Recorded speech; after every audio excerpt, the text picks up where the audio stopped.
Hi, ഇന്ന് നമുക്ക് beach സൈഡിൽ കിട്ടുന്ന കടല ഉണ്ടാക്കാൻ പോകണം കേട്ടോ. അതിനായിട്ട് വേവിച്ച് വെച്ച കടല എടുക്കുക, വെജിറ്റബിൾസ് എടുക്കുക. നിങ്ങൾക്ക് ഇഷ്ടമുള്ള വെജിറ്റബിൾസ് ഒക്കെ എടുക്കാം കേട്ടോ. ഞാനിപ്പോൾ ഇത്രയും വെജിറ്റബിൾസാണ് എടുത്തിട്ടുള്ളത്. അപ്പോൾ തീ കത്തിക്കുക, അതിലേക്ക് ആവശ്യത്തിന് എണ്ണ ഒഴിക്കുക, ജീരകം ഇടുക. എന്നിട്ട് അതിലേക്ക് നമ്മുടെ കടല വേവിച്ചിട്ടുള്ള വെള്ളമില്ലേ, അത് കുറച്ച് ഒഴിക്കുക. ഇനി അതിലേക്ക് പൊടികൾ ഇടാം കേട്ടോ. അപ്പോൾ ആദ്യം മുളക് പൊടി, പിന്നെ മഞ്ഞൾപ്പൊടി, പിന്നെ മല്ലിപ്പൊടി, ഗരം മസാല, ചാട്ട് മസാല ഉണ്ടെങ്കിൽ അത് ഇടാം. ഞാൻ ചാട്ട് മസാലയൊന്നും ഇട്ടിട്ടില്ല, ഈ കയ്യിലുള്ള പൊടികളെ വെച്ച് അഡ്ജസ്റ്റ് ചെയ്തു. അപ്പോൾ ഇതെല്ലാം ഇട്ടതിന് ശേഷം നന്നായിട്ട് ഇളക്കണം.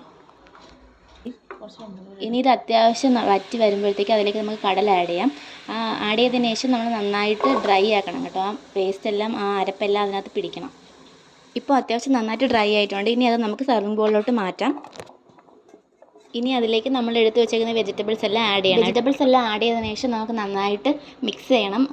നല്ല മിക്സ് ആക്കിയതിന് ശേഷം കുറച്ച് നാരങ്ങ നീരുണ്ടെങ്കിൽ കുറച്ചുകൂടി ടേസ്റ്റ് ആയിരിക്കും. ഞാൻ നാരങ്ങ നീരൊന്നും ഒഴിച്ചിട്ടില്ല, എൻ്റെ തട്ടിക്കൂട്ടായതുകൊണ്ട് ഞാൻ ഇത്രയൊക്കെ ഒഴിച്ചിട്ടുള്ളൂ. പക്ഷേ ബീച്ച് സൈഡിലുള്ള അതേ ടേസ്റ്റ് കിട്ടും കേട്ടോ. ട്രസ്റ്റ് മീ ഗൈസ്, നിങ്ങൾ ഉണ്ടാക്കി നോക്കണം. അടിപൊളി ടേസ്റ്റ് ആയിരുന്നു. അപ്പോൾ ഇന്ന് അത്രയേ ഉള്ളൂ. ബൈ.